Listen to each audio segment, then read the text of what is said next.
नमस्कार, आप देख रहे हैं के न्यूज नेशनल और मैं हूं आपके साथ में शोभित पाठक। शुरू करते हैं महत्वपूर्ण सुर्खियों पर। जस्टिन बीबर का आधा चेहरा हुआ पैरालाइज, कहा आंखें भी नहीं झपका पा रहा हूं, फैंस में छाई खामोशी।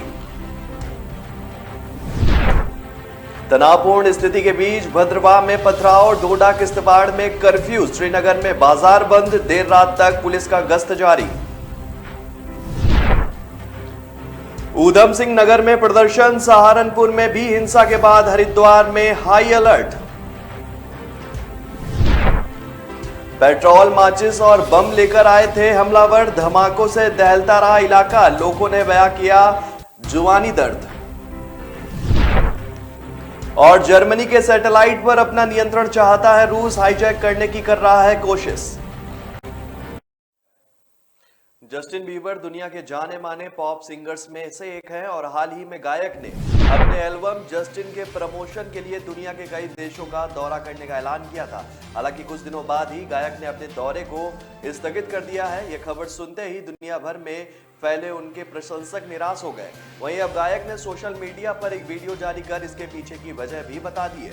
वीडियो में गायक ने खुलासा किया है कि उनके चेहरे का आधा हिस्सा लकवाग्रस्त हो गया है। जस्टिन बीबर ने बताया कि वह रामसे हंट सिंड्रोम से पीड़ित है, जिसकी वजह से उनका चेहरा पैरालाइज हो गया है। वीडियो में अपनी हालात के बारे में बात करते हुए गायक ने कहा कि जैसा कि आप देख सकते हैं, मैं अपनी आंख नहीं झपका पा रहा हूं, मैं अपने चेहरे के इस तरह से हंस भी नहीं पा रहा हूं। मेरे शो रद्द होने की वजह से काफी लोग निराश हैं। मैं उन्हें बताना चाहता हूं कि मैं इस वक्त शारीरिक रूप से सक्षम नहीं हूं। मुझे उम्मीद है कि आप लोग समझेंगे। जस्टिन ने कहा कि उन्हें नहीं पता कि उन्हें ठीक होने में कितना समय लग सकता है। हालांकि वह आराम और चिकित्सा के माध्यम से पूरी तरह से ठीक होने के बारे में सकारात्मक दिखाई दिए। उन्होंने कहा कि मैं इस समय सिर्फ आराम कर रहा हूं और पूरी तरह से ठीक होकर वापस सेट पर लौटने की कोशिश कर रहा हूं, ताकि मैं वह कर सकूं जो करने के लिए मैं पैदा हुआ हूं। आपको बता दें कि इस साल मार्च में जस्टिन बीबर की पत्नी हैली उनके मस्तिष्क में रक्त के थक्के जमने की वजह से उन्हें अस्पताल में भर्ती करवा चुकी है।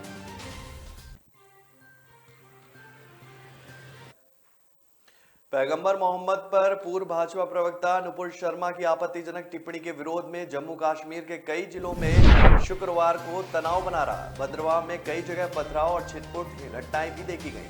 डोडा और किश्तवाड़ में दूसरे दिन भी कर्फ्यू रहा, जबकि रामबन में धारा 144 लगा दी गई। रामबन व श्रीनगर के कुछ इलाकों में बाजार पूरी तरह से बंद रहे। तनावपूर्ण की स्थिति को देखते हुए श्रीनगर के साथ ही डोडा, किश्तवाड़ और रामबन जिले में मोबाइल इंटरनेट बंद कर दिया गया। हालांकि श्रीनगर में रात 9 बजे इंटरनेट सेवा बहाल कर दी गई। सभी संवेदनशील स्थानों पर भारी फोर्स की तैनाती भी की गई है। एडीजीपी मंडलायुक्त भद्रवाह में कैंप कर रहे हैं और सुरक्षा बलों को अलर्ट पर रखा गया है। आपको बता दें कि शुक्रवार को दोनों अफसरों ने किश्तवाड़ पहुंचकर भी स्थिति का जायजा लिया। मंडलायुक्त के अनुसार स्थिति पूरी तरह से अब नियंत्रण में। भद्रवाह व किश्तवाड़ में वीरवार को ही कर्फ्यू लगा दिया गया था। शुक्रवार को भद्रवाह में कुछ लोग पाबंदियां तोड़कर सड़कों पर उतर आए। उन्होंने नारेबाजी करते हुए सुरक्षा बलों पर पथराव भी किया। हालांकि इसमें किसी के घायल होने की सूचना नहीं है। पथराव कर रहे लोगों को खदेड़कर घर के अंदर कर दिया गया। सुरक्षा की दृष्टि से चप्पे चप्पे पर सुरक्षा बलों की तैनाती की गई। लगातार माइक से कर्फ्यू लगाए जाने और नियमों को न तोड़ने की हिदायत भी दी जा रही है। अधिकारियों के मुताबिक भाजपा की नेता रही नुपुर शर्मा की आपत्तिजनक टिप्पणी को लेकर विरोध प्रदर्शन के दौरान कथित भड़काऊ भाषणबाजी से वीरवार शाम भद्रवाह इलाके में तनाव फैल गया था। भड़काऊ भाषणों के कथित वीडियो क्लिप सोशल मीडिया पर प्रसारित हो गए थे। नुपुर शर्मा के खिलाफ भड़काऊ भाषण के कथित तौर पर एक मस्जिद से दिया गया था। वहीं एक अन्य घटना में किसी ने सोशल मीडिया पर एक आपत्तिजनक पोस्ट भी साझा किया था, जिससे तनाव और बढ़ गया। दोनों मामलों में प्राथमिकी दर्ज की गई है। रुद्रपुर के केलाखेड़ा, वाजपुर, जसपुर, खटीमा, किच्छा में भाजपा प्रवक्ता नुपुर शर्मा के पैगंबर मोहम्मद पर विवादित टिप्पणी से नाराज मुस्लिम समुदाय के लोगों ने रुद्रपुर के खेड़ा स्थित धार्मिक स्थल में नमाज के बाद प्रदर्शन किया है। देश के कई हिस्सों में जुम्मे की नमाज के बाद हुई हिंसा को देखते हुए हरिद्वार में भी पुलिस प्रशासन अलर्ट हो गया है। एसएसपी डॉक्टर योगेंद्र सिंह रावत ने सभी थानों और कोतवाली प्रभारियों को सख्ती बरतने के आदेश दे दिए। साथ ही किसी भी तरह से सांप्रदायिक सौहार्द बिगाड़ने वालों पर कड़ी कार्रवाई के आदेश जारी किए गए।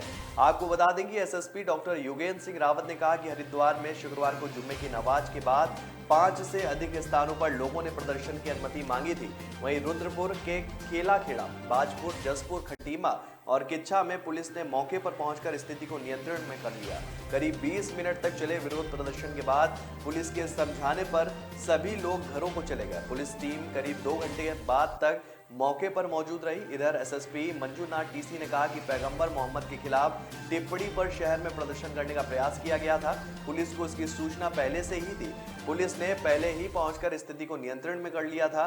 केलाखेड़ा में मुस्लिम समाज की अपील पर व्यापारियों ने दोपहर तक बाजार बंद रखा। इसके बाद दर्जनों लोग एकत्र होकर थाने के गेट पर पहुंच गए। थाना परिसर में 5 लोगों के प्रतिनिधि मंडल ने राष्ट्रपति को संबोधित ज्ञापन एसओ भुवन चंद्र जोशी को सौंपा है। उन्होंने विवादित टिप्पणी करने वाले भाजपा नेताओं पर कानूनी कार्रवाई की मांग भी की है।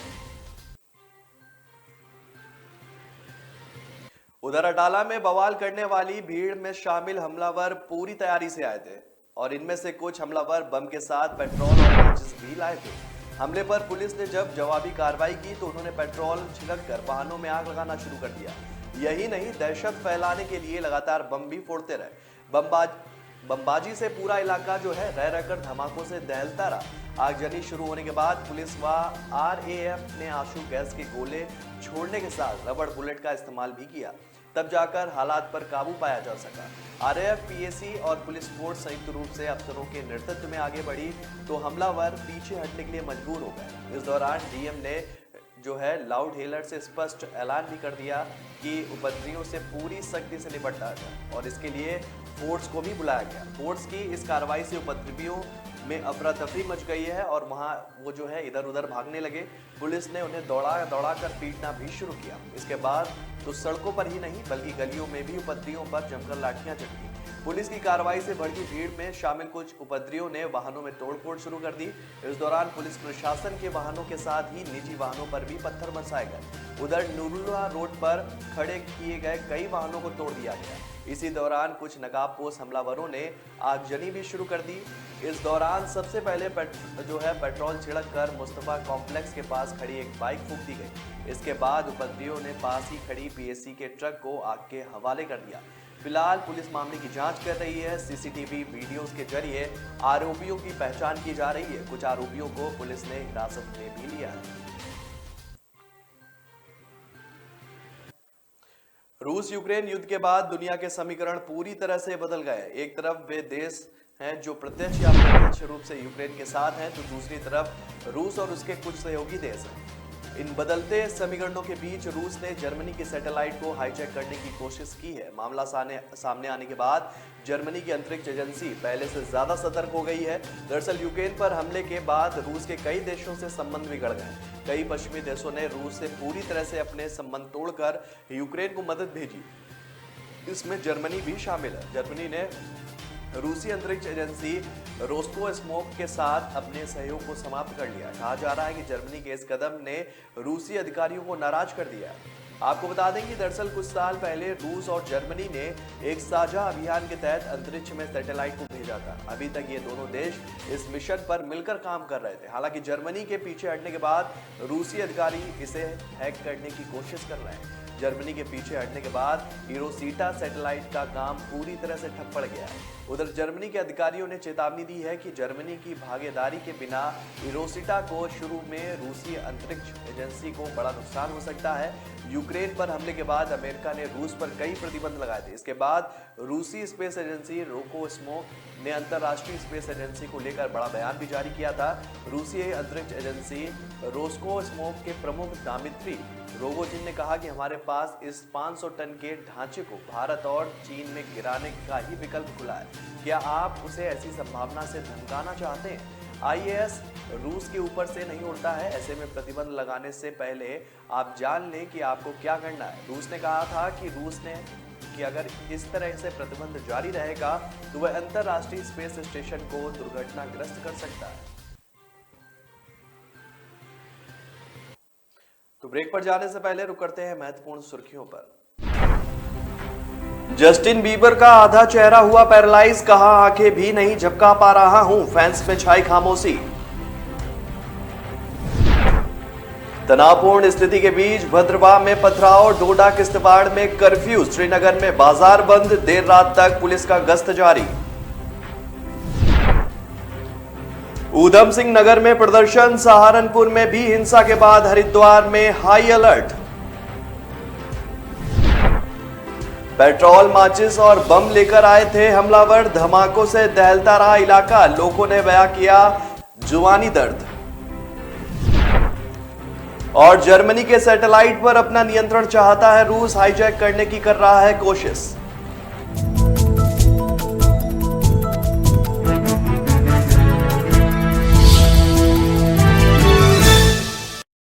कामयाबी की असली पहचान तभी होती है जब उसकी बुनियाद मजबूत हो, क्योंकि जिन्हें खुद पर भरोसा हो उनकी ताकत कभी कम नहीं होती है। इसलिए भरोसा करिए सिर्फ विकी पावर प्लस टीएमटी बात पर। अब घर बनेगा स्ट्रॉन्ग, चलेगा लाइफ लॉन्ग।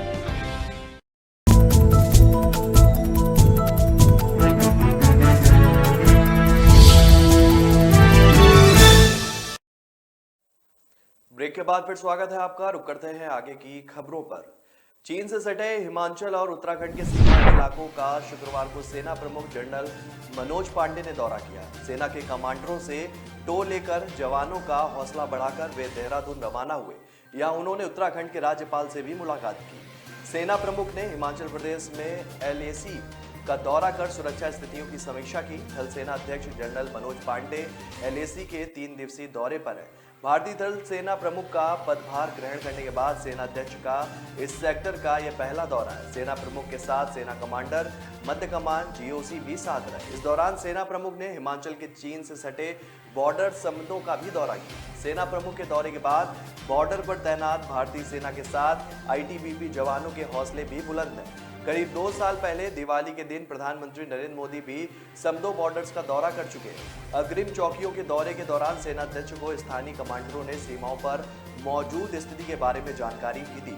अग्रिम क्षेत्रों में परिचालन तैयारियों का प्रत्यक्ष मूल्यांकन करते हुए सेना प्रमुख ने पर्वतारोहण कौशल और लंबी दूरी की गश्त सहित तैनात संरचनाओं की जानकारी दी। चीन और पाकिस्तान सीमावर्ती इलाकों की बुनियादी ढांचे और विकास कार्यों और सेना नागरिक के तालमेल की भी समीक्षा की गई। उन्होंने सेना कमांडरों के साथ बातचीत करते हुए सीमाओं पर सतर्कता और उनकी आवश्यकता पर बल दिया। लगातार निगरानी करने में आधुनिक तकनीकी के समावेश की सराहना की। उन्होंने अग्रिम चौकियों पर तैनात सैनिकों के साथ बातचीत के दौरान उनका मनोबल भी बढ़ाया।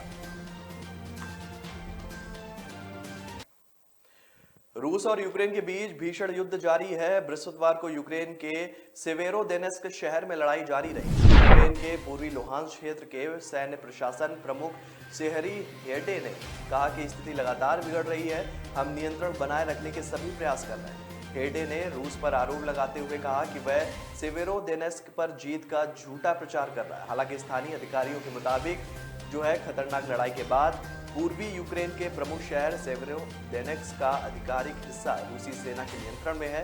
शहर में सीधी लड़ाई नहीं हो रही, लेकिन रूसी सेना ने भारी गोलाबारी की है। लगातार सड़क पर लड़ाई जारी है। रूस के राष्ट्रपति व्लादिमीर पुतिन ने पश्चिमी देशों को चेताते हुए कहा कि रूस जैसे देश पर बाहर से नियंत्रण करना असंभव है। उन्होंने कहा कि मॉस्को के पास भारत और चीन ही नहीं बल्कि लैटिन अमेरिका और अफ्रीका के देशों का भी साथ सहभागिता बनाने का मौका है। उन्होंने युवा एंटरप्रेन्योर के साथ एक बैठक के दौरान कहा कि दुनिया बड़ी और विविधता से भरी है। रूस की अदालत ने ब्रिटेन के 2 और मोरक्को के 1 नागरिक को मौत की सजा भी सुनाई है। अदालत के मुताबिक इन्होंने यूक्रेनी सेना के लिए विदेशी लड़ाकों के रूप में काम किया। एआईएमआईएम सांसद इम्तियाज जलील की नुपुर शर्मा पर टिप्पणी के बाद पार्टी की ओर से सधा हुआ बयान जारी किया गया। आपको बता दें कि इम्तियाज जलील के बयान पर पार्टी ने ट्विटर के माध्यम से नुपुर शर्मा की गिरफ्तारी और समय पर कार्रवाई की मांग की। दरअसल औरंगाबाद से लोकसभा सांसद इम्तियाज जलील ने शुक्रवार को कहा था कि नुपुर शर्मा को पैगंबर मोहम्मद पर उनकी विवादित टिप्पणी के लिए मौत की सजा दी जानी चाहिए। अगर उन्हें आसानी से जाने दिया जाता है तो ऐसी चीजें नहीं रुकेंगी। उन्होंने कहा कि किसी भी जाति, धर्म या संप्रदाय के खिलाफ आपत्तिजनक टिप्पणी करने वालों के खिलाफ सख्त कार्रवाई सुनिश्चित करने के लिए कानून को लाया जाना चाहिए। उन्होंने भाजपा पर आरोप लगाते हुए कहा कि नुपुर शर्मा को पार्टी से निकाल दिया गया है। यह कैसी कार्रवाई? उन्होंने कहा कि समय पर कार्रवाई नहीं की जा रही है, इसलिए ऐसे विरोध प्रदर्शन हो रहा है। नुपुर शर्मा की टिप्पणी के बाद देश के लगभग हर कोने में विशेष समुदाय के लोगों ने विरोध प्रदर्शन किया है और इस दौरान कई जगहों पर आगजनी और पत्थरबाजी जैसी घटनाएं भी सामने आई है। उत्तर प्रदेश में 6 जिलों में 130 से अधिक प्रदर्शनकारियों को गिरफ्तार किया गया है। प्रयागराज और सहारनपुर में प्रदर्शनकारियों ने कथित तौर पर पुलिसकर्मियों पर भी पथराव किया।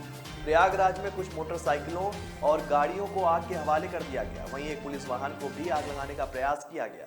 दरअसल भाजपा प्रवक्ता रही नुपुर शर्मा ने इस्लाम के पैगंबर मोहम्मद के खिलाफ आपत्तिजनक टिप्पणी की थी और इसके विरोध का प्रमुख कारण यही बताया जा रहा है। नुपुर शर्मा की टिप्पणी के बाद 15 से ज्यादा अरब देश भी नाराज हो गए।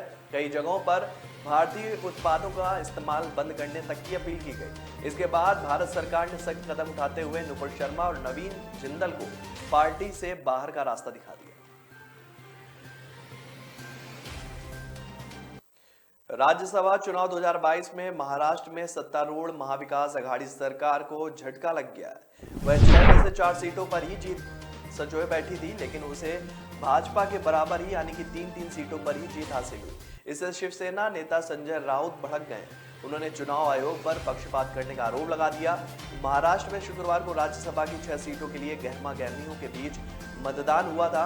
मतगणना को लेकर देर रात तक ड्रामा चला और शनिवार तड़के घोषित नतीजों में सत्तारूढ़ एमवीए गठबंधन और मुख्य विपक्षी दल भाजपा की बराबर सीटों पर जीत मिली। गठबंधन में शामिल 3 दल यानी कि कांग्रेस, शिवसेना व राक्पा को एक सीट पर जीत मिली। चौथी सीट के उसने राक्पा के संजय पवार को मैदान में उतारा था, लेकिन वो हार गए। इससे गठबंधन सरकार को झटका लग गया। राज्यसभा के लिए महाराष्ट्र से शिवसेना के संजय राउत एक बार फिर से उच्च सदन के लिए चुने गए हैं। राक्पा के प्रफुल्ल पटेल व कांग्रेस से इमरान प्रतापगढ़ी विजयी रहे। वहीं भाजपा की ओर से केंद्रीय मंत्री पीयूष गोयल के अलावा अनिल बोंडे और धनंजय महाडिक चुनाव जीते हैं। पूर्व सीएम व भाजपा नेता देवेंद्र फडणवीस ने देर रात तक चले ड्रामे के बाद 3 सीटों पर जीत का दावा किया। राज्यसभा के लिए पुनर्निर्वाचित शिवसेना सांसद संजय राउत ने चुनाव आयोग पर भाजपा के प्रति पक्षपात करने का आरोप भी लगा दिया। उन्होंने आयोग से कहा कि हमारा एक वोट अवैध घोषित किया गया। हमने इस पर आपत्ति ली, लेकिन कोई भी कार्रवाई नहीं की गई। महाराष्ट्र विधानसभा की कुल सीटें 288 हैं, लेकिन शिवसेना विधायक रमेश लाडले के निधन व राक्पा के 2 विधायकों नवाब मलिक व अनिल देशमुख के जेल में होने के कारण प्रभावी संख्या 285 ही रह गई है। गठबंधन दलों को इसका नुकसान भी उठाना पड़ा है, अन्यथा चौथी सीट भी वह जीत सकती थी। देर रात तक चले हाई वोल्टेज ड्रामे के बाद भाजपा जजपा समर्पित निर्दलीय प्रत्याशी कार्तिकेय शर्मा ने कांग्रेस के दिग्गज नेता अजय को हरा दिया। वहीं प्रदेश की दूसरी राज्यसभा सीट पर भाजपा के कृष्णलाल पवार ने जीत दर्ज की है। कांग्रेस के पोलिंग एजेंट बीबी बन्ना ने कहा कि कुलदीप बिश्नोई ने पार्टी के प्रत्याशी को वोट नहीं डाला और इस वजह से माकन की हार हुई है। यदि वह कांग्रेस प्रत्याशी को वोट देते तो हम अवश्य जीतते। वहीं दूसरी ओर का एक वोट रद्द होने से कांग्रेस का समीकरण पूरी तरह से बिगड़ गया। हालांकि अभी इस बात का खुलासा नहीं हो पाया है कि किसका वोट रद्द हुआ है। उधर पवार की जीत के बाद हरियाणा के मुख्यमंत्री मनोहर लाल ने देर रात उन्हें मिठाई खिलाकर बधाई दी।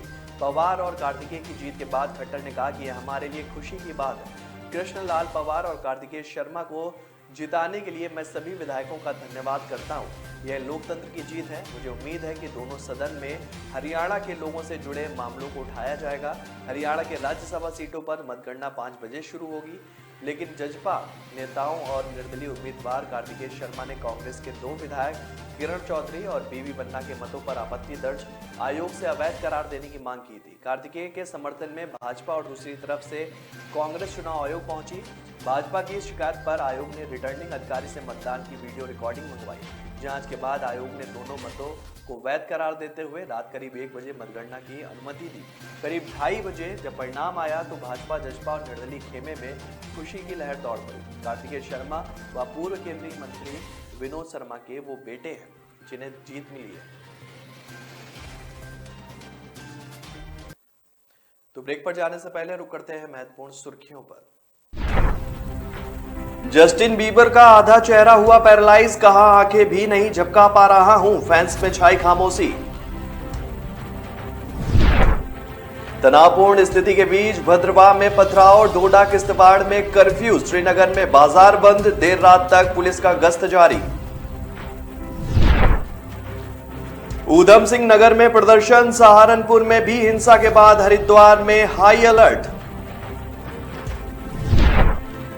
पेट्रोल, माचिस और बम लेकर आए थे हमलावर, धमाकों से दहलता रहा इलाका, लोगों ने बयां किया जुबानी दर्द। और जर्मनी के सैटेलाइट पर अपना नियंत्रण चाहता है रूस, हाईजैक करने की कर रहा है कोशिश। लोग मुझे कभी बहुत अच्छा समझते हैं, कभी बहुत बुरा। सेंसिटिव। भगवान जैसे है हमारे लिए। एनी टेस्ट जरूरी है क्या? जान बचाई है मेरे बेटे की। ठीक से देखा ही नहीं, सिर्फ 2 मिनट। लोगों की बातों का असर मैं अपने काम पे नहीं पड़ने देता। मैं जो करता हूं वो अपने पेशेंस के लिए करता हूं। अगर मेरे पास सिर्फ 2 मिनट है वो शायद इसलिए क्योंकि कोई और क्रिटिकल है। अगर मैं 1 से ज्यादा टेस्ट करवा रहा हूं वो इसलिए क्योंकि मेरे ट्रीटमेंट में डाउट की जगह नहीं। अगर मैं स्ट्रिक्ट या इनसेंसिटिव हूं वो इसलिए क्योंकि आपकी हेल्थ सबसे इंपॉर्टेंट है। तो लोग मुझे चाहे अच्छा समझे या बुरा, मैं उनसे कहता हूं थैंक यू, क्योंकि वो मुझे रोकते नहीं बल्कि याद दिलाते हैं कि मुझे मेरे पेशेंट्स के लिए क्या करना है।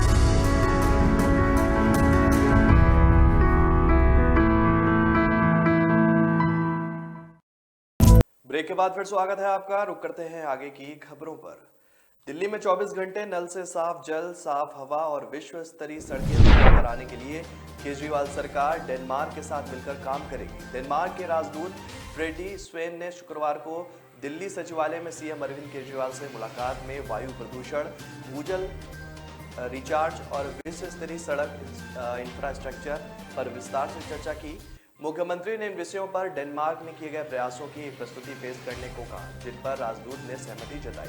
मुख्यमंत्री अरविंद केजरीवाल ने कहा कि हम चाहते हैं कि दिल्ली की सड़कें विश्व स्तरीय हों। दिल्ली में यूरोप की तर्ज पर 500 किलोमीटर लंबी सड़क के रीडिजाइन पर काम चल रहा है और इसके लिए सड़कों को यूरोपीय देशों के मानकों के मुताबिक बना रहना है।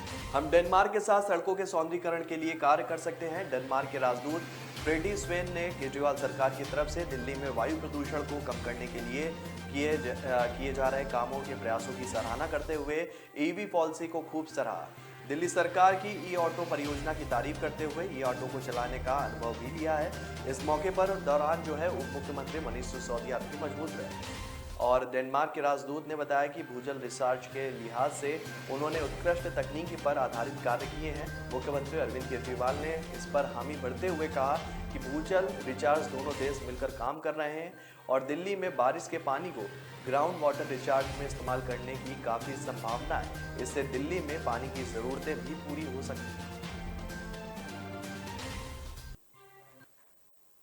बिहार के मुख्यमंत्री नीतीश कुमार ने शुक्रवार को कहा कि कानून व्यवस्था बनाए रखना उनकी सरकार की सर्वोच्च प्राथमिकता है और सुरक्षा बलों की तत्परता के कारण राज्य में हाल के दिनों कोई दंगा नहीं हुआ। मुख्यमंत्री नीतीश कुमार ने राज्य में कानून व्यवस्था की स्थिति की समीक्षा के लिए एक उच्च स्तरीय बैठक भी की। इस दौरान उन्होंने कहा कि राज्य में अपराधों को नियंत्रित करने में कोई भी ढिलाई बर्दाश्त नहीं की जाएगी। साथ ही कहा कि वरिष्ठ पुलिस अधिकारियों से अपने क्षेत्रों में रात्रि गश्त सुनिश्चित करने के लिए उन्होंने आदेश दिया। उन्होंने कहा कि सुरक्षा बलों ने राज्य में प्रभावी ढंग से सामाजिक सद्भाव बनाए रखा है। यह केवल सुरक्षा बलों की मुस्तैदी के कारण ही हुआ है। राज्य में हाल के दिनों में सांप्रदायिक तनाव पैदा करने वाले दंगे और घटनाएं नहीं हुई। समाज में सांप्रदायिक सद्भाव सुनिश्चित करने के लिए बलों को समान मुस्तैदी और सतर्कता बनाए रखनी चाहिए। साथ ही मुख्यमंत्री नीतीश कुमार ने कहा कि डीएम और एसपी को अपने अधिकार क्षेत्र में भूमि संबंधी विवादों को हल करने के लिए महीने में एक बार संयुक्त बैठकें भी करनी चाहिए। इसी तरह उप मंडल अधिकारी और उप विभागीय पुलिस अधिकारी भी अनुमंडल में ऐसी बैठकें करेंगे। उन्होंने कहा कि सर्किल ऑफिसर और स्टेशन हाउस ऑफिसर सप्ताह में एक बार ऐसी बैठकें जरूर करेंगे। साथ ही पुलिस अधिकारी राज्य में विशेष रूप से पटना में शराब प्रतिबंध को प्रभावी ढंग से लागू करने के लिए कड़ी निगरानी रखें। उन्होंने कहा कि राज्य में शराबबंदी नियमों का उल्लंघन करने वालों की पहचान की जाएगी और उनके खिलाफ कड़ी से कड़ी कार्रवाई की जाएगी।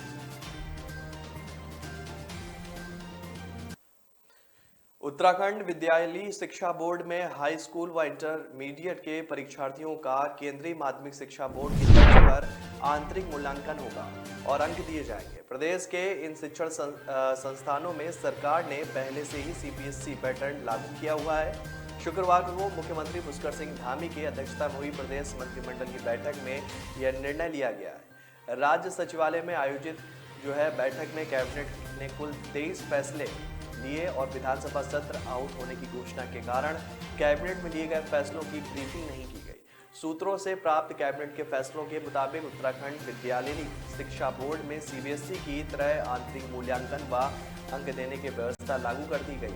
वहीं कैबिनेट ने सेना में शौर्य और वीरता पदक जीतने वालों की पुरस्कार राशि में एक मुश्त बढ़ोतरी कर दी है।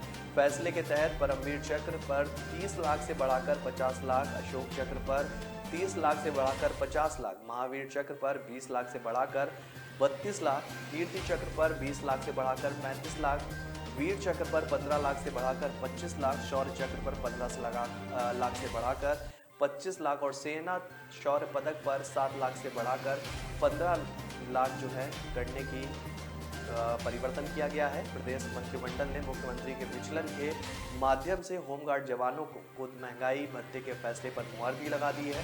सुप्रीम कोर्ट के आदेश के बाद सरकार ने यह फैसला लिया है। साइबर अपराधियों का एक ऐसा नेटवर्क सामने आया है जो दर्शकों को ठगने के लिए एलन मस्क का फर्जी वीडियो लाइव स्ट्रीमिंग कर रहा है। गिरोह अरबपति एलन मस्क के बिटकॉइन मूल्य पर पूर्वानुमान या क्रिप्टो करेंसी पर उनके दृष्टिकोण का यूट्यूब पर लाइव स्ट्रीम करने का दावा करता है। गिरोह के सदस्य यूट्यूब अकाउंट को हाईजैक कर फर्जी वीडियो का इस्तेमाल करने और फर्जी और सस्ती क्रिप्टो करेंसी को बढ़ावा देता है।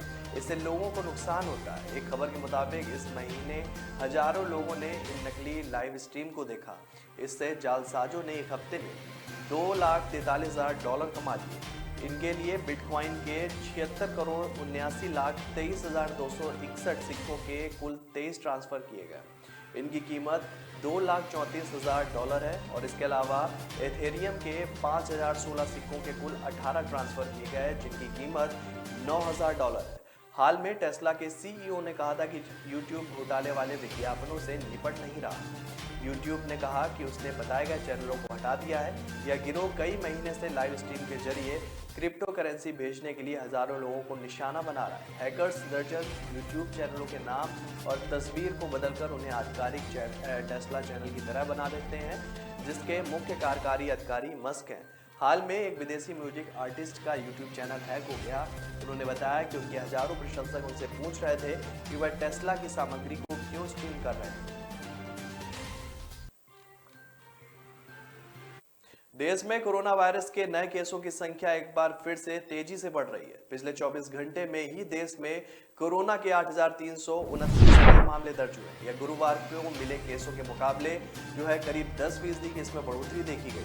इसी के साथ यह लगातार चौथा दिन है जब देश में कोरोना के रोजाना मिलने वाले मामलों की संख्या में इजाफा दर्ज किया गया। यहाँ 7 जून को देश में रोजाना मिलने वाले मामलों का आंकड़ा 5,000 के पार था। वहीं अब यह संख्या 8,000 के पार हो गई है और इसी के साथ भारत में सक्रिय कोरोना मरीजों की संख्या 40,370 पर पहुंच गई। हालांकि एक सुकून की बात यह है कि पिछले एक दिन में कोरोना से सिर्फ 10 लोगों की मौत हुई, यानी कि संक्रमण दर बढ़ने के बावजूद मृत्यु दर में अभी तक बढ़ोतरी दर्ज नहीं की गई। तो फिलहाल इस बुलेटिन में मेरे साथ इतना ही। आगे की खबरों के लिए बने रहिए के न्यूज नेशनल के साथ। तब तक के लिए नमस्कार।